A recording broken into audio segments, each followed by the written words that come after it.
Those of you who are researchers most certainly recognize that the whole idea is to form a question, do the research study, come up with findings that hopefully give us an answer, and then develop new questions. And I think those of you who are new and beginning to research will say, yes, this is something where we move through this wonderful progression, and by doing that progression, we can come up with a definitive answer. Well, anyone that has worked with me through the years knows that my progression looks a little bit more like this, where yes, it moves forward, but in moving forward, there's been a little backtracking, a little bit off to the side, tangential things.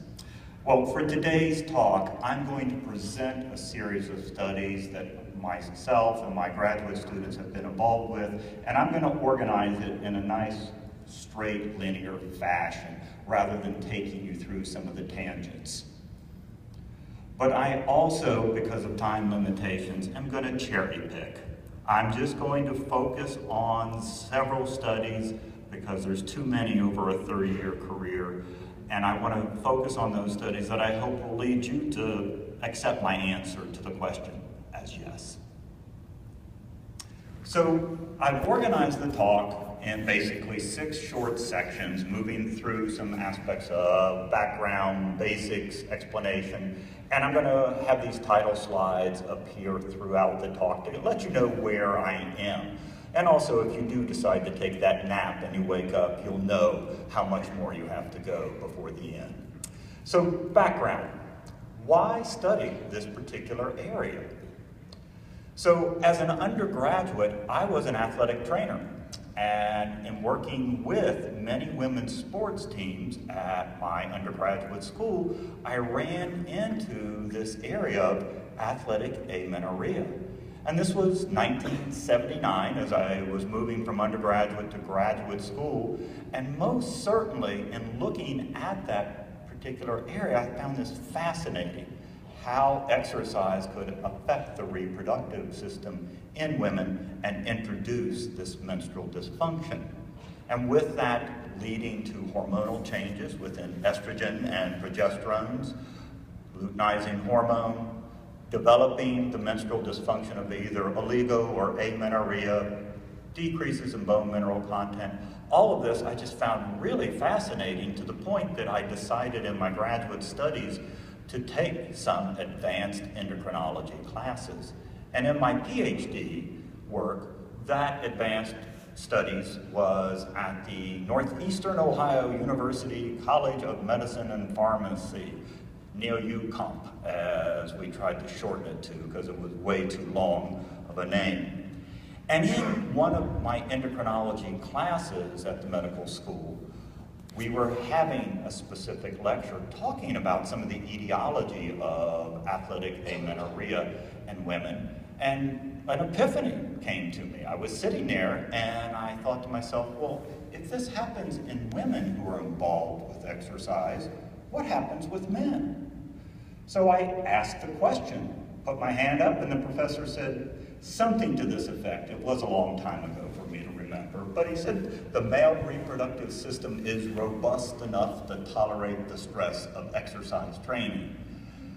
And I thought to myself, so if I put that in the negative, you're saying the woman's reproductive system isn't robust enough, but I didn't ask that, but I just really had a hard time accepting that answer. So as the class period went on, finally at the end, I stuck my hand up again and I said, I am sorry, but I really have a hard time accepting that answer. And I could tell the professor was a little perturbed with me, because his response then was, okay, so the real answer is, I don't know. Why in the hell don't you go find out and tell me? That started me on a quest of looking at the male reproductive system.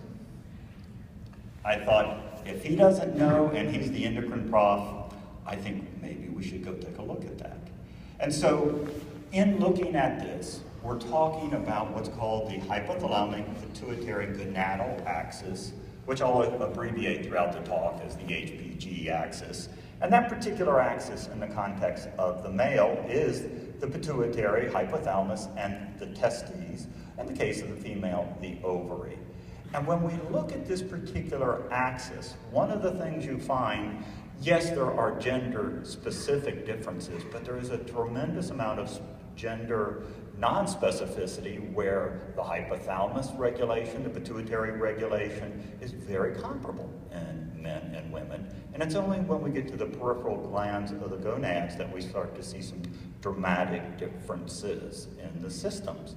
And so with that in mind, I said, I want to look at this issue in men who are involved with exercise, and I want to model the work I do based upon what we're seeing in athletic amenorrheic women.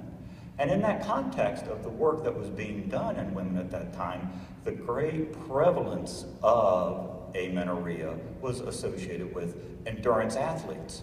So I decided I would start my studies targeting endurance athletes who are involved in exercise training. So the initial series of studies that I started, and now as I was moving through graduate school in the 80s, were basic hormonal profiling studies. And the intent here was to say, all right, I want to study this area, but does it need to be studied? Is there a problem that needs to be looked at? And so with that in mind, I decided to do hormonal profiling studies that would target the key reproductive hormones in the male HPG axis. In this case, testosterone. So our first series of studies were very cross-sectional as resting hormonal profiles. And here you're seeing a study from the early 1980s where what we did is we found endurance-trained males who were basically 10-kilometer runners, but they also did some marathoning. We matched them with a group of untrained sedentary controls, but I also wanted to broaden my perspective and make certain there wasn't some athletic groups that I might be missing in this context. So I looked at wrestlers, I looked at track and field athletes that were classified as sprinters, and then I also looked at resistance athletes who were involved with high degrees of weightlifting. Now, this particular study, we were looking at resting, morning, blood samples. Here you're seeing the testosterone responses. There were many other hormones that we looked at. Each of the groups has between 10 to 12 subjects in them. We controlled for time of day, for the sampling, we controlled for diet, we controlled for prior physical activity. And one of the hard things about doing this kind of profiling is you want to make certain that those people who are involved in exercise are at a very steady level with their training. They're not doing something to ramp up for a competition. They're not doing something to scale back because of an injury. And so it becomes very tenuous to find them at the right time.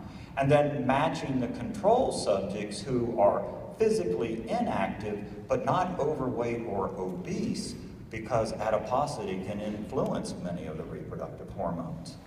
So what we saw in this first study was that testosterone in the endurance athletes was substantially lower than in the control subjects, and most certainly lower than some of the other exercising groups.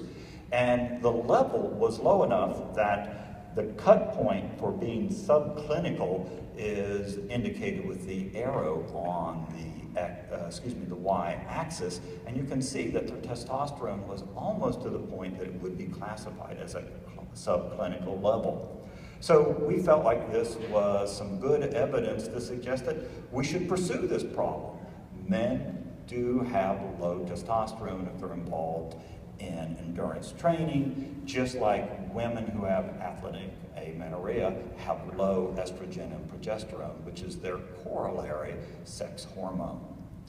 But we got it published, but one of the criticisms was, well, your sample size is small. So, like any good researcher, I said, well, then let's go to a larger sample size.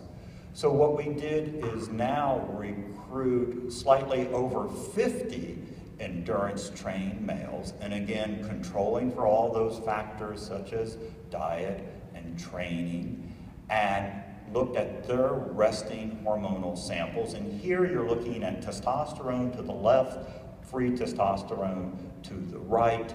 And we wanted to expand that because free testosterone being the more biologically active. And what we now did is just looked at endurance trained men and matched them up with a control group. We left the other athletes out. And what you see is, again, testosterone as a total as well as a free expression is significantly lower. So we felt like it wasn't an artifact of sampling size. And again, we were able to publish that. But one of the criticisms was you're taking one isolated blood sample in the morning, which is a standard clinical procedure, but people were like, perhaps, again, it's an artifact of the sampling. We said, that's fine. Well, let's do some reliability-based work. So what we did is we identified our endurance-trained men, again, having low resting testosterone levels, matched them up with our control group, did all of our experimental controls, and we followed them over an 8-week period. And here you're seeing the resting samples at different points in time over the 8-week period. And again, the testosterone is substantially lower in the endurance-trained men. Then what we did is, a year later, we pulled those same subjects back in and did the exact same measurements, and again, it was substantially lower. So we felt that we were making the argument that it's not just an artifact of sampling. This seems to be a consistent event. But reviewers love to always point out those things that they feel strengthens your research. We call it criticism, but it's really an attempt to strengthen your research. And one of the things they said is, why not serial blood samples? Rather, in the course of a day, a single morning sample, why not catheterize people, monitor their sampling over a several-hour period, because testosterone is a pulsatile hormone. Maybe you're seeing some artifact of the pulsatility. So I said, great, let's go do that. And so what you're looking at here, again, a group of endurance-trained men represented by the black circles, untrained controls the open circles, and we have blood samples taken every 15 minutes over a several-hour period, resting levels, again in the morning, controlling for all those factors that can influence testosterone. And what you see is the testosterone is substantially lower in the endurance-trained men, regardless of whether now we are taking a single sample or doing multiple serial sampling. And we felt like that particular study was able to say it's really not an artifact of how we're getting the blood. Well, I'm not the only people at my group to find this. Here's a series of studies going back into the 1980s. Some of the people I have worked with, some I know through a collegial association. This is a consistent finding in the literature. When we do the controls that are necessary to allow us to have valid samples, there's many studies that report that this occurs. So we feel like that is a true finding. Endurance-trained men who are involved in lots of training have lower resting testosterone. And one of the things we wondered in that context was, all right, if they have lower testosterone, is it perhaps an effect of how long they've been in training? And so we did a systematic review, one of my graduate students, Erin Kelly, and what she did is look through a meta-analysis, very similar to what we think of as a systematic review, at 22 different studies. And this was in 2002, so there's more studies now. But what she found is that if we look at men who are involved in endurance training, their testosterone levels, if their training has been only 1 to 2 years, basically they do tend to have lower testosterone, but the variability around the mean is such they probably look like a control person who's of the same age-matched level. But if their training starts to be consistent, over 5 years, 10 years, 15 years, there is definitely an effect that testosterone is anywhere from 30 to 40% lower than you might see in age-matched controls. And the variability is such that that is a statistically significant finding. So there seems to be an effect of how long a male is involved with this endurance training before the testosterone level starts to lower. And I'll come back to that point a little bit later in the talk. All right, so the HPG axis in men who are involved in endurance training is such that they have low testosterone. Why does this happen? Well, if we are going to, again, look at the female work that I've modeled my male work against, it says basically if we're seeing a disruption in the HPG axis for testosterone, it's going to be either something at the central level, dealing with the anterior pituitary, or the peripheral level, in the case of male, dealing with the testes. So something is disrupted in the axis at either one of those points.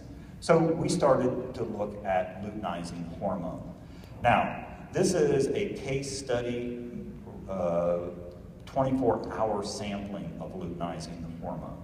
And this is in a male, and what you find is luteinizing hormone is an extremely pulsatile hormone, and in the female it's even more pulsatile than this, where we find that the responsiveness of the gonad to the luteinizing hormone is a function of not only the concentration of LH, but the number of pulses of LH and the amplitude of the pulse of the LH. So there's three factors that come together to influence how well the gonad's going to respond and produce testosterone.